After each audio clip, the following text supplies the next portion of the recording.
વિગત અનુસાર ગઈકાલે મોડી રાત્રે બોમ્બે માર્કેટની બે વિંગના કોમન મીટર બોક્સમાં અચાનક આગ ફાટી નીકળી હતી।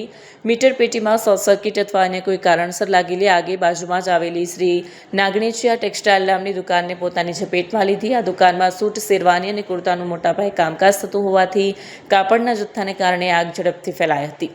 ઘટનાની જાણ થતાં સુરત ફાયર વિભાગની ટીમો એક્શનમાં આવી। Puna fire station officer Dinu પટેલના જણાવ્યા અનુસાર ઘટના સ્થળે 3 ફાયર સ્ટેશનથી 7થી વધુ ગાડીઓ તૈનાત કરાઈ હતી।